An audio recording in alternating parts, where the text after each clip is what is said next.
Hi friends, मैं आकांक्षा शर्मा जी की with आकांक्षा में आपका स्वागत करती हूँ। आज हम करने वाले हैं ऋग्वेद के सभी मंडल और उनके प्रणेता। Very very important topic. आपका जो एमपीपीएससी प्रीलिम्स का यूनिट 1 है, उसमें जो शुरू की 2 लाइन यूनिट 1 में जोड़ी गई हैं सिलेबस में, that is very important for you. क्योंकि यहाँ से जो क्वेश्चन, बहुत सारे ऐसे टॉपिक है जो न्यू हैं, आप लोगों ने कभी नहीं पढ़े, स्पेशली उन लोगों के लिए जो बहुत समय से तैयारी कर रहे हैं। तो कुछ इतनी मतलब क्लिष्ट वर्ड है जो याद नहीं होते हैं, तो उन्हीं को इजी वे में आप लोगों के सामने मैं लेके आ रही हूँ। तो ये जो ऋग्वेद के जो मंडल हैं, 10 मंडल हैं, उनके प्रणेता कौन कौन है, उनको हम एमसीक्यू फॉर्म में पढ़ने वाले हैं। तो चलिए स्टार्ट करते हैं। न्यू है चैनल पर तो सब्सक्राइब कर लीजिएगा। ये हमारी मैंने जो अभी एमपीपीएससी प्रीलिम्स 2025 के लिए एल सीरीज स्टार्ट की है, और ये एल सीरीज़ का 5वां भाग है। मतलब इसकी 4 वीडियो करवा चुकी हूँ। एक जो मैंने इसका पहला वीडियो करवाया था, उसमें मैंने सतत विकास लक्ष्य करवाए थे। दूसरा जो वीडियो था उसमें मैंने आपको जो भी वेद हैं, वेद हर वेद के अरण्यक कौन से हैं, उनके उपनिषद के कौन है, उनको पढ़ने वाला कौन है, उनके ज्ञाता कौन है, उसमें कितने मंत्र हैं, उनके उपवेद कौन है, ये सारा कुछ मैंने एक वीडियो में एक चार्ट में कवर करवा दिया है। प्लेलिस्ट डिस्क्रिप्शन बॉक्स में डाल दूंगी। तो जितने भी 5 देखो, अभी से पढ़ते जाओगे तो कोई प्रॉब्लम नहीं रहेगी। फिर वो एग्ज़ाम टाइम पे हुआ बनाते हो, एग्ज़ाम टाइम पे करते हो, फिर वो एक एक दो दो नंबर से रुक जाता है ना, तो फिर बहुत ज़्यादा दुख होता है। बात करते हैं हम ऋग्वेद की। तो देखो, ऋग्वेद की जो रचना हुई थी 1500 से 1000 ईसा पूर्व में ऋग्वेद की रचना हुई थी, और ये हिंदू धर्म की सबसे पवित्र पुस्तकों में से है। इसकी रचना वैदिक काल में हुई थी। और किस भाषा में हुई थी? इसकी जो रचना है वो संस्कृत भाषा में हुई थी। याद रखना किसने।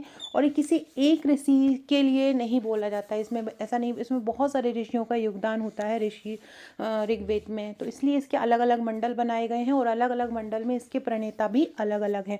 ऋग्वेद की बात की जाए तो इसमें 1028 कविताएं हैं या ऋचाएँ हैं, और 10 इसमें मंडल हैं। और ये जो 10 मंडल हैं, इसमें इनके जो देवता हैं, इंद्र, अग्नि, रुद्र, वरुण, मरुत, सूर्य, अश्विनी कुमार, इनकी स्तुति की गई है। और ऋग्वेद में जो सबसे ज़्यादा बार स्तुति की गई है, वो की गई है इंद्र भगवान को। लगभग 250 बार इनका नाम आता है, और दूसरे नंबर पर अग्नि भगवान का नाम आता है, 200 बार उनका नाम आता है। तो ये हुआ हमारी बेसिक जानकारी। अब हम पढ़ते हैं कि जो ऋग्वेद का है वो पहला मंडल किसको समर्पित है। मधुच्छंदा को, भरद्वाज को, वशिष्ठ को या विश्वामित्र को। तो ऋग्वेद का जो पहला मंडल है वो मधुच्छंदा को समर्पित है। किसको है? मधुर छंदा को। मधुर छंदा और दीर्घतमा, मधुर छंदा और दीर्घतमा, ये 2 ऐसे ऋषि हैं जिनका जो ऋग्वेद का पहला मंडल है वो इन्हीं के परिवार से संबंधित है। तो ऋग्वेद का पहला मंडल किस परिवार से संबंधित है? तो मधुर छंदा और दीर्घतमा परिवार से ऋग्वेद का पहला मंडल संबंधित है। अगला क्वेश्चन देखते हैं। ऋग्वेद का जो दूसरा मंडल है वो किस वंश से संबंधित है? अत्रि से है, भरद्वाज से है, गृतसमत से है या विश्वामित्र से है? तो ऋग्वेद का जो दूसरा मंडल है वो गृतसमत से संबंधित है। ऋग्वेद का दूसरा मंडल किस परिवार से संबंधित है या किस वंश से संबंधित है? तो ऋग्वेद का जो दूसरा मंडल है वो गृतसमत वंश से संबंधित है। किससे है? गृतसमत वंश से ऋग्वेद का दूसरा मंडल संबंधित है। Very very important. पहला मंडल मधुच्छंदा और दीर्घतमा से संबंधित है, और दूसरा मंडल किस परिवार से संबंधित है? गृतसमत परिवार से संबंधित है। जो तीसरा मंडल है बहुत ज़्यादा इम्पॉर्टेंट है, क्योंकि तीसरे मंडल के बारे में ये पूछा जाता है कि कौन सा मंडल गायत्री मंत्र पर समर्पित है, या किस मंडल में, ऋग्वेद के किस मंडल में गायत्री जो मंत्र की बात की गई है, जो गायत्री मंत्र है या गायत्री देवी की उपासना की बात की गई है, तो ऋग्वेद के किस मंडल में की गई है? इसी तीसरे मंडल में ही गायत्री देवी की बात की गई है। किस में की गई है? तीसरे मंडल में ही गायत्री देवी की बात की गई है, गायत्री मंत्र की बात की गई। जो अपन पढ़ते हैं ना, ओम भूर्भुवः स्वः वाला, वो जो मंत्र है वो गायत्री मंत्र होता है। और इसके तीसरे मंडल में, ऋग्वेद के तीसरे मंडल में गायत्री मंत्र की बात की गई है। और ऋग्वेद के जो तीसरे मंडल हैं उसके प्रणेता कौन है? तो ऋग्वेद के जो तीसरे मंडल हैं, उस ऋग्वेद का जो तीसरा मंडल है उसके प्रणेता है विश्वामित्र। ऋग्वेद के तीसरे मंडल के प्रणेता कौन है? तो ऋग्वेद का जो तीसरा मंडल है उसके प्रणेता हैं विश्वामित्र। कौन है ऋग्वेद के तीसरे मंडल के प्रणेता? विश्वामित्र हैं। बहुत इम्पोर्टेंट है फ्रेंड्स। अगर आपको ये जो आपको पता ही होगा कि हमने अभी एक ग्रुप बनाया है, और जो हमारे मतलब एक बैच बनाया है, उसका बैच का नाम है जुनून बैच। अभी हमने जुनून बैच बनाया है, अभी 15 तारीख से क्लास स्टार्ट की। हर बारी क्या करती हूँ मैं आप लोगों के लिए टेस्ट सीरीज़ उपलब्ध कराती हूँ, और प्रैक्टिस सेट आपको हार्ड कॉपी और सॉफ्ट कॉपी में उपलब्ध कराती हूँ। लेकिन इस बारी मैंने कुछ अलग किया है। इस बार मैंने ये किया है कि मैं अब अल्टरनेट डेज पे टेस्ट भी ले रही हूँ, तैयारी भी करा रही हूँ। और क्या होता है ना कि जो कठिन कठिन टॉपिक है, आपको लगता है कि आपको याद हो गया है, बट वो याद नहीं रहता और एग्ज़ाम में भूल जाते हो, तो मैं उसके लिए ट्रिक करवा रही हूँ। जैसे कि ये जो मैं अभी आपको पढ़ा रही हूँ ऋग्वेद के मंडल, मैंने अपने ग्रुप में इनके 10 मंडल को ट्रिक द्वारा याद कराया है। जैसे कि बात करते हैं हम तीसरे मंडल की ही बात करते हैं कि तीसरे मंडल को मैंने कैसे याद कराया है। देखो, तीसरी क्लास से आपको ऐसे याद आएगा, तीसरी क्लास में मेरा एक मित्र था। आपको अपनी थर्ड क्लास का याद रखना है। तीसरी क्लास में रिंकू मेरा मित्र था, या तीसरी क्लास में चिंटू मेरा मित्र था, या सीमा मेरी मित्र थी, या सोनू मेरा मित्र था। कोई भी आपका मित्र हो, वो तीसरी क्लास में था, तो तीसरी क्लास से ऐसे मित्र आपको याद हो जाएगा। तो क्या होता है, जब ट्रिक द्वारा हम कोई चीज़ याद रखते हैं तो बहुत लंबे समय तक याद रहती है। इसी कारण से मैंने वो जुनून बैच जो है स्पेशली, उसमें आपको बहुत सारी चीज़ें मिलने वाली है, बहुत सारा मटेरियल मैं आपको वहाँ पे देने जाने वाली हूँ। और ऐसा नहीं जो आपको मिल ही जाता है मटेरियल, तो नॉर्मली बुक्स भी मिल जाती हैं, लेकिन जो मैं मटेरियल देने वाली हूँ ना, वो बहुत आउटस्टैंडिंग है, इजी लैंग्वेज में है, बहुत बड़े बड़े फॉन्ट का है, जिससे पढ़ने में, अगर ऑनलाइन भी आप पढ़ोगे ना, तो पढ़ने में बहुत ईजी लगेगा। इसके अलावा ट्रिक के साथ मटेरियल दे रही हूँ, और ऑडियो लेक्चर्स भी रहेंगे। 7500 MCQ दूंगी यूनिट वाइज। इसके अलावा 3000 प्लस करंट अफेयर्स रहेंगे जो एग्ज़ाम तक के रहेंगे। 7500 MCQ भी मैं धीरे धीरे करके, एक साथ नहीं मिलेंगे, एक साथ दे देते हैं तो बहुत सारे लोग नहीं पढ़े, एक साथ तो पढ़ाया ही नहीं जाता। थोड़ा थोड़ा करके मैं सारे टॉपिक भी निपटवाती जा रही हूँ। जैसे कि अभी मैंने बताया आपको कि हमारा जो जुनून बैच चल रहा है, उसमें जे सीरीज़ चल रही है।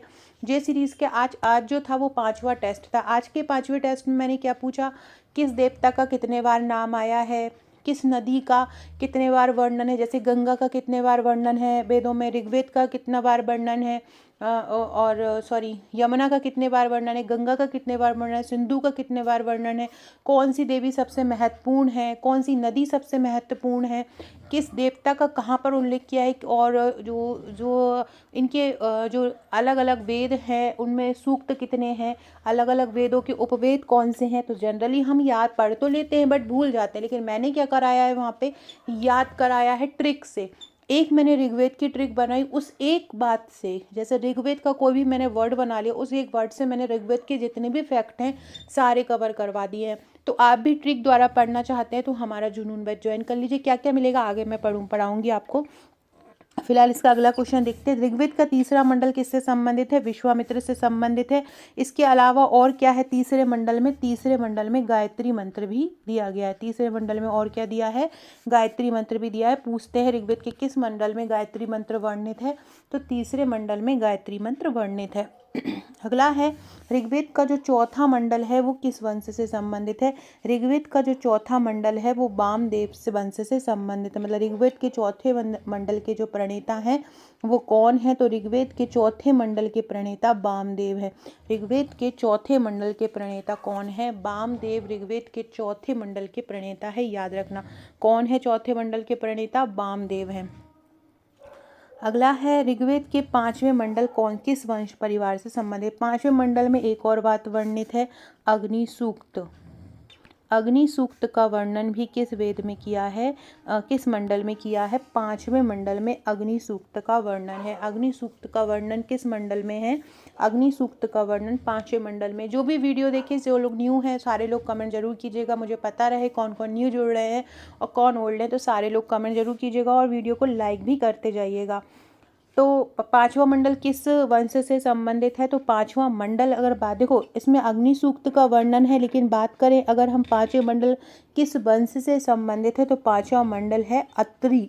5वां मंडल किस वंश से संबंधित है, अत्रि वंश से संबंधित है। 5वें मंडल किस गुरुदेव को, जो ऋग्वेद की रचना है वो 11 ऋषि परिवारों ने की है। 11 ऋषि परिवार मिलके ऋग्वेद को बनाए हुए हैं, तो अलग अलग ऋषि अलग अलग मंडल में वर्णित है। जो अत्रि ऋषि है उनका वर्णन 5वें मंडल में है।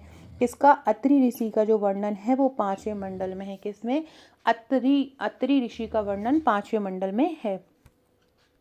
अगला है ऋग्वेद के छठवें मंडल किस परिवार से संबंधित है। ऋग्वेद का जो छठवां मंडल है वो ऋषि भरद्वाज से संबंधित है। ऋग्वेद का छठवां मंडल किस परिवार से संबंधित है या किस वंश परिवार से संबंधित है, तो ऋग्वेद का जो छठवां मंडल है वो ऋषि भरद्वाज से संबंधित है। किससे है, ऋषि भरद्वाज से संबंधित है ऋग्वेद का छठवां मंडल। फ्रेंड्स, अगर आपने आपका नंबर मेरे पास व्हाट्सएप पर सेव नहीं कराया है तो सेव भी करा दीजिएगा। डिस्क्रिप्शन बॉक्स से व्हाट्सएप और टेलीग्राम ग्रुप की लिंक मिल जाएगी, वो भी ज्वाइन कर लीजिएगा। साथ में अगर आपने अभी तक हमारा इंस्टाग्राम ज्वाइन नहीं किया है, एक बार इंस्टाग्राम जाके देख लीजिए। अगर आपको लगता है कि वहाँ पर आपके काम की चीज़ है तो फॉलो कर लीजिएगा, अदरवाइज़ कोई बात नहीं, बट एक बार जाके ज़रूर देख लीजिएगा। आकांक्षा 1957 मेरी इंस्टाग्राम आईडी है। छठवां मंडल किसको समर्पित है, भरद्वाज। भरद्वाज ऋषि से संबंधित है। बात करते हैं हम ऋग्वेद के सातवें मंडल की। जो ऋग्वेद का सातवां मंडल है वो किससे संबंधित है। देखो, सातवें मंडल एक बहुत इंपॉर्टेंट मंडल है। सातवें मंडल में 10 राज युद्ध का वर्णन है, जो परुष्णी नदी के किनारे हुआ था। राजा दशराज जो थे उनके बीच जो युद्ध हुआ था, दशराज्य युद्ध, उसका वर्णन है। दशराज्य युद्ध,